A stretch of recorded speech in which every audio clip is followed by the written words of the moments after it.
Hey guys, it's Will. So we are live. Hopefully, you're having a great day today. Wanted to do a quick overview of the top AI companies in the data center market.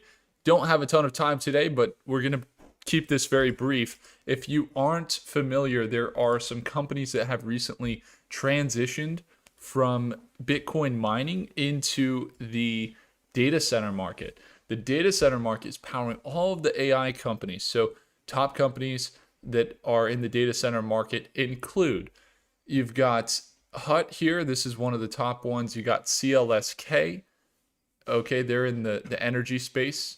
You've got Wolfstock. This is another very popular one. If you were to look at who they're working with here, you got TerraWolf is the name of the company. You can see that their market cap's at 7.3 billion. And if you were to go to their operations, they're pivoting from the blockchain space into the AI space. So they have all these GPUs, these setups. And one thing to note, we did run an investigation on the company's GPUs and found that their GPUs are pretty new. So that's good. And then when we were looking at some of their press releases that recently came out, they're doing all right. They've had some recent convertible notes. They've been raising some capital, growing the capital, and then they've also had some joint ventures to expand big AI compute centers, and again raising money, and they've also had some investments in their company from some notable investors like Google and others. So they're starting to ramp things up. Another one that's really interesting is going to be TSSI. So TSSI is in the data center space, and they are configuring the data centers. ANET, Arista, they have a really large network.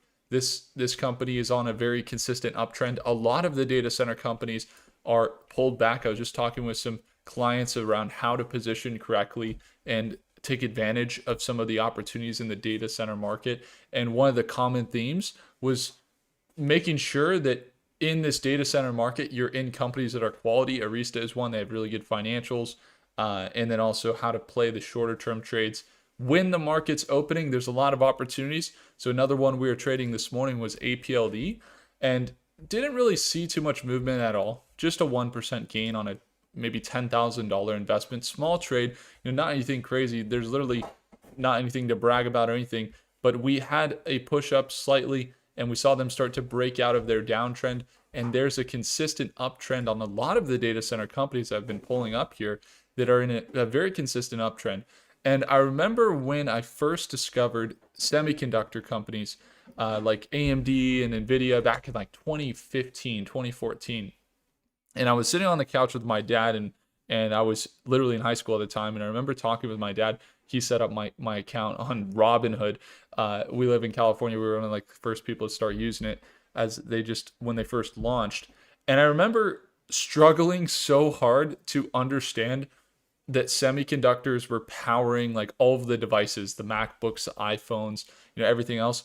But that I knew that if there was one thing that was a good investment, it was to invest in things that you see all around you. And that goes for even trading, because it just increases the probability of something going up for you in the short term. But like, yeah, Apple iPhones, things like that, of course, those have grown huge. Semiconductors became the fastest growing market. But then now you're starting to see something all around you. And this is actually one of the things that's led to my success investing, is just that simple principle, real world usage. And one of the things you see is AI everywhere. AI is happening big time. ChatGPT, Gemini, you're seeing Claude. I'm using it all the time over at Prophecy AI. This is our own tool. We've built our company here for the last year and a half. And I can see all of the projections on any stock. I'm using Gemini and Grok and ChatGPT and Claude to get the best projections and pair them with my analysis strategy. So I can tell you, like, AI is just absolutely taking off. And so when it comes down to the growth we've seen here with APLD, and what I guess the point of this story is, this is one of those moments where you look at data centers and you say, I mean, gosh, all the AI that's around us is being, the underlying thing isn't semiconductor. It is semiconductors, but it is the data centers, the GPUs, the compute power. And that's really what we're seeing with a lot of these data center companies, with the momentum they could carry into the next few years. So once again, looks pretty good in that market. We had some green today. APLD also recently pulled back. You can see them at the support level on their overall uptrend that they've been trending. They've pulled back from $42 to now $30 a share, and things are starting to shape up for a potential breakout. They're now trying to hold above $30 a share, which we've been following for the last few days. So that's a good one. Another company that's moving from Bitcoin as well, and they're providing a ton, is IREN, and we haven't traded this stock at all in the near term. Or I guess we exited, we traded up here, bought and sold, and we haven't had any positions because right now we don't have any short-term trades other than APLD. It's the only one we have. But as you can see, we're looking for potentially, I mean, we've had some trades. We made a couple $1,000s on this trend. When the data center companies are in a consistent uptrend, it's so consistent. Look how consistent it is, holding above this 200-day moving average when it was running from $10 a share to $50 a share. So consistent. And so in the data center market, we've now seen them pull back down, but we're starting to get that trend. We're starting to see that reversal as things start to shape up potentially in the data center market and continue. Now, there is this consolidation on IREN, and it's also starting to break out above $45 a share. So if that previous resistance at $45 holds, that's going to be good. Now, I was just in Argentina. I was in Buenos Aires. I was in a place called Puerto Madero. Beautiful place. It's kind of like almost like Miami, actually. It's like you got skyscrapers and you have beautiful tourists. You got great food, amazing food. And I was there with my wife, Tammy. She's from Argentina as well. And we were working down there. We had our whole team come out. We were working on Prophecy app. We were working in Stockmate.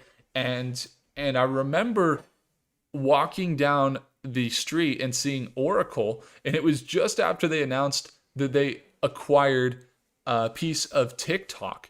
Now, Oracle is also in the data center market, and Oracle's building super inspiring. I used to look at it and be like, oh man, that would be so cool to have our own building, kind of like how they have their building right in the Bay for our company.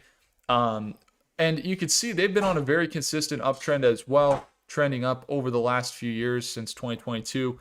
And they've recently pulled back big time, despite acquiring a piece of TikTok, despite actually having pretty good financials. They just had bad press, a lot of bad press saying that they're going to lose it. They're not going to be able to keep up, and they're holding below the moving average, downtrending. But I'll tell you what, the financials actually looked really good on Oracle, and they're one of the top companies capitalizing on AI as well. And then two more.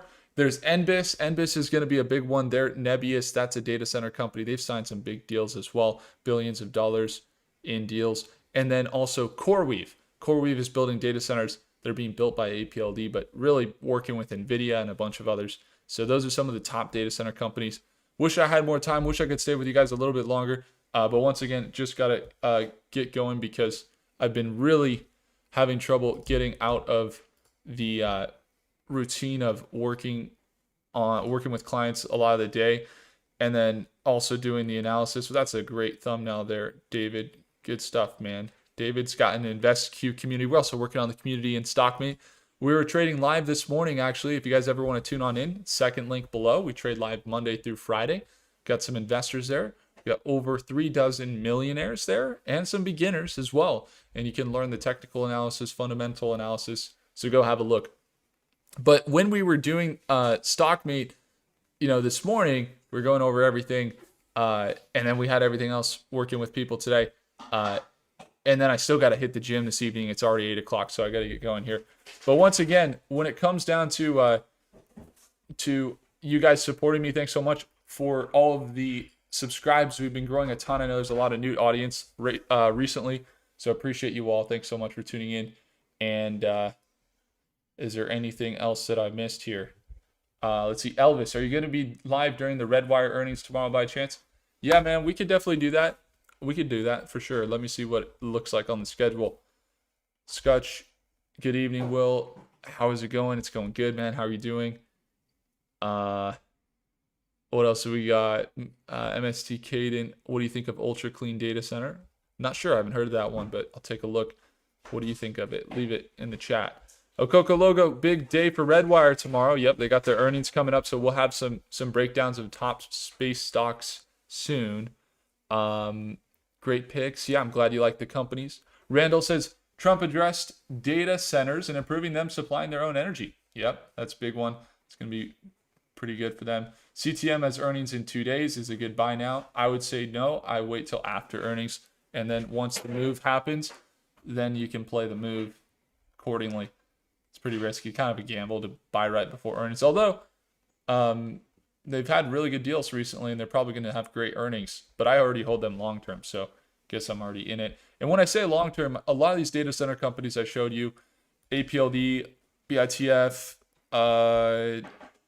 IREN, and what was the other one? AMD and NBIS, I hold in my Schwab portfolio. Yeah, I hold those in my Schwab portfolio. So appreciate you all. Thanks so much for tuning in. I see the chat there. Thanks so much for tuning in, guys, and have a great rest of your day.